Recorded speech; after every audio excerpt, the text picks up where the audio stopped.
അദ്ദേഹം പറയുന്നു ബി.ജെ.പിയുടെ ഒരു വിജയം അവരുടെ ഒരു വർഗീയ അജണ്ട അല്ലെങ്കിൽ വർഗീയ കാർഡ് കളിച്ചു എന്നൊക്കെ നമ്മൾ പറയുന്നത് പോലെ തന്നെ ഇത്തവണയും അത് സംഭവിച്ചിട്ടുണ്ട് എന്നാണ്. എങ്കിൽ തിപ്രമോദയിലൊക്കെ എത്രമാത്രം സ്വാധീനം ചെലുത്താൻ ബി.ജെ.പിക്ക് കഴിഞ്ഞു, അല്ലെങ്കിൽ ഗോത്രവർഗത്തിൽ എത്രമാത്രം സ്വാധീനം ചെലുത്താൻ കഴിഞ്ഞു എന്നുള്ളത് ഒരു ചോദ്യമാണ്. ബി.ജെ.പി ആ ഒരു കാർഡ് കളിച്ചിട്ടുണ്ടെങ്കിൽ എന്താണ് മനസ്സിലാക്കേണ്ടത് ഫിറോസ്? ഫിജി ഇപ്പോൾ ഇതിനകത്ത് ഇപ്പം നമ്മുടെ നിരീക്ഷകൻ അദ്ദേഹം കുറേ കാര്യങ്ങൾ പറയുന്നുണ്ടായിരുന്നു. കേരളത്തിലെ CPM-ന്റെ നിലപാട് എന്താണ് ഇക്കാര്യത്തിൽ എന്നതും കൂടി അദ്ദേഹത്തോട് ചോദിക്കേണ്ടിയിരുന്നു എന്ന് എനിക്ക് തോന്നി. കാരണം കേരളത്തിൽ അങ്ങനെ കോൺഗ്രസുമായി ഒരു സഖ്യത്തിന് അല്ലെങ്കിൽ താല്പര്യമില്ല. വരാനിരിക്കുന്ന ലോക്സഭാ തെരഞ്ഞെടുപ്പിലും അത്തരത്തിലൊരു സഖ്യത്തിന് താല്പര്യമില്ലാത്തൊരു നേതൃത്വമാണ് കേരളത്തിലുള്ളത്. പക്ഷേ ദേശീയ നേതൃത്വത്തിന് തികച്ചും വ്യത്യസ്തമായ മറ്റൊരു അഭിപ്രായമുണ്ട്. എങ്കിലും അത് കേരളത്തിലെ നേതാക്കളുടെയോ അവരുടെ നിലപാടുകളുടെയോ ഒക്കെ അടിസ്ഥാനത്തിൽ അത് പൂർണ്ണമായും കോൺഗ്രസിന് പിന്തുണ പ്രഖ്യാപിക്കാനോ അല്ലെങ്കിൽ രാഹുലിൻ്റെ നേതൃത്വം അംഗീകരിക്കാനോ ഒന്നും കഴിയുന്നുമില്ല. ഏതായാലും നമുക്ക് ഇപ്പോഴത്തെ ഒരു തെരഞ്ഞെടുപ്പ് ചിത്രത്തിലേക്ക് വരുമ്പോൾ 33 സീറ്റുകളിൽ മുന്നേറിക്കൊണ്ട് ത്രിപുരയിൽ BJP മുന്നേറ്റം തുടരുന്നു.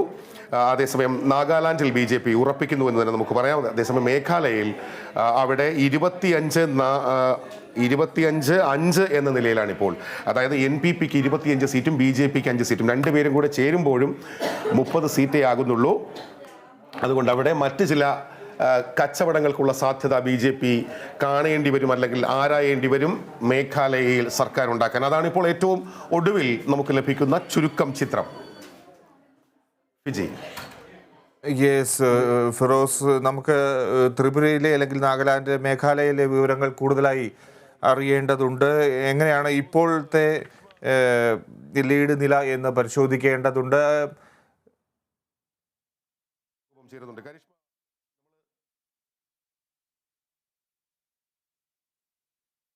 തീർച്ചയായും BJPയുടെ ഒരു ആധിപത്യം കാണുകയാണ് ത്രിപുരയിൽ. ഒപ്പം നാഗാലാൻഡിലും മേഘാലയയിൽ NPP ചാഞ്ചാട്ടമില്ലാതെ തുടരുന്നു എന്നുള്ള വാർത്തയാണ്, വിവരങ്ങളാണ് അവിടെ നിന്ന് എത്തുന്നത്. കരിഷ്മ വിവരങ്ങളുമായി ചേരുന്നു. കരിഷ്മ, എങ്ങനെയാണ് ത്രിപുരയിലെ കാര്യം ഇപ്പോൾ?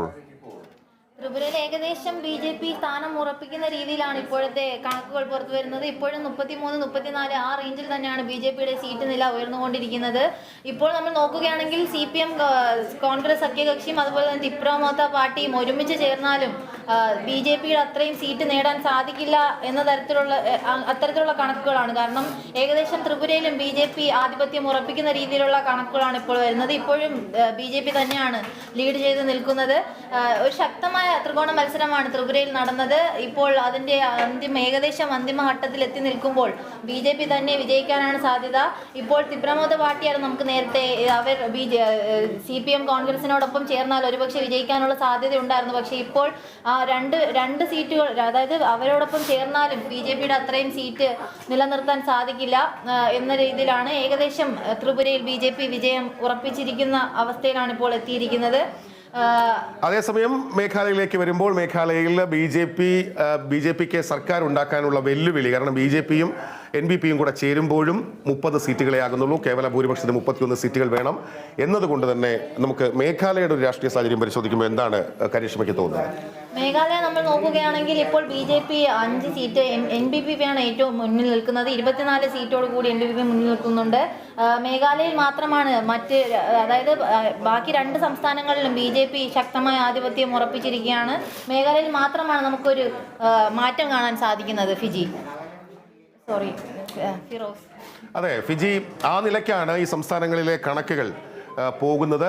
ഏതായാലും ത്രിപുരയിൽ ഇനിയൊരു വലിയ അട്ടിമറി ഉണ്ടാകും എന്ന് കരുതുന്നില്ല. ത്രിപുരയുടെ ചിത്രം ഏതാണ്ട് വ്യക്തമാണ് എന്നാണ് ത്രിപുരയിൽ നിന്ന് നമുക്ക് ലഭിക്കുന്ന വിവരം. അവിടെ ഏതാണ്ട് ചിത്രം തെളിഞ്ഞു എന്ന് തന്നെ പറയാവുന്നൊരു ഘട്ടമുണ്ട്. അതുപോലെ മേഘാലയയിലേക്ക് എത്തുമ്പോൾ BJP വെല്ലുവിളി നേരിടുന്നു സർക്കാർ ഉണ്ടാക്കാൻ. കാരണം BJPക്ക് 2018 2 സീറ്റുകൾ ഉണ്ടായിരുന്നപ്പോഴും അവർ സഖ്യത്തിലൂടെ സർക്കാർ ഉണ്ടാക്കിയതാണ്. അവിടെ 2023 വരുമ്പോൾ അത് 5 കൂടിയിരിക്കുന്നു. 5 സീറ്റുകളിൽ അവർക്ക് മുന്നേറാൻ കഴിയുന്നു. പക്ഷേ 25 സീറ്റുകളിലാണ് NPP. അതുകൊണ്ട് തന്നെ ആ സഖ്യത്തിന് മാത്രമായി അവിടെ സർക്കാർ രൂപീകരിക്കാൻ കഴിയില്ല. നാഗാലാൻഡിലേക്ക് വരുമ്പോൾ BJP വ്യക്തമായ ആധിപത്യത്തോടെ അവിടെ സർക്കാർ ഉണ്ടാക്കും എന്ന് ഉറപ്പിക്കുന്നു. ഇതാണ് ഇപ്പോഴത്തെ, അതായത് വോട്ടെണ്ണൽ തുടങ്ങി 5 മണിക്കൂറിലേക്ക് കടക്കുമ്പോൾ, സമയം ഏതാണ്ട് 1 മണിയോട് അടുക്കുമ്പോഴുള്ള നമ്മൾ ടാലിയിലേക്ക് നോക്കുമ്പോഴുള്ള ചിത്രം, അതിൻ്റെ വ്യക്തമായ ഗ്രാഫിക്കൽ റെപ്രസെൻറ്റേഷൻസ് നമ്മുടെ സ്ക്രീനിൽ തന്നെ നമ്മളെ കണ്ടുകൊണ്ടിരിക്കുന്ന പ്രിയപ്പെട്ടവർക്ക് കാണാനും കഴിയുന്നുണ്ട്.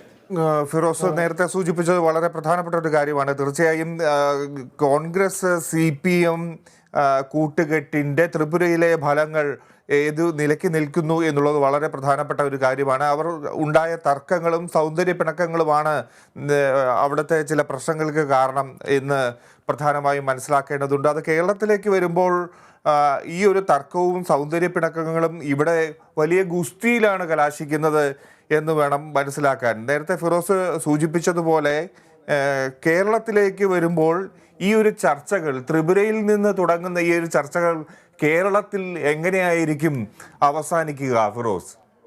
അതെ, അതും ഒരു വലിയ ചോദ്യമാണ്. കാരണം ഈ BJP പറഞ്ഞത് കേരൾ മേം ഗുസ്തി, അതുപോലെ ത്രിപുര മേം ദോസ്തി എന്നായിരുന്നു. അപ്പോൾ ഇവിടെ ഗുസ്തി പിടിക്കുന്നു, അവിടെ ദോസ്തുക്കളായി സുഹൃത്തുക്കളായിരിക്കുന്നു. അതിൻ്റെ ഒരു രാഷ്ട്രീയ പരമായ ഒരു നൈതിക പ്രശ്നമുണ്ടല്ലോ, അത് പ്രധാനമായും BJP ഉയർത്തിക്കാട്ടിയിരുന്നു. അതടക്കമുള്ള പ്രശ്നങ്ങൾ കരിഷ്മ എങ്ങനെയാണ് നമ്മൾ ത്രിപുരയുടെ ആ ടാലിയിലേക്ക് നോക്കുമ്പോൾ ഏത് തരത്തിലാണ് നമുക്ക് വിലയിരുത്തേണ്ടത്? എന്തൊക്കെയാണ് അവിടെ ഉണ്ടായ പ്രശ്നങ്ങൾ ഈ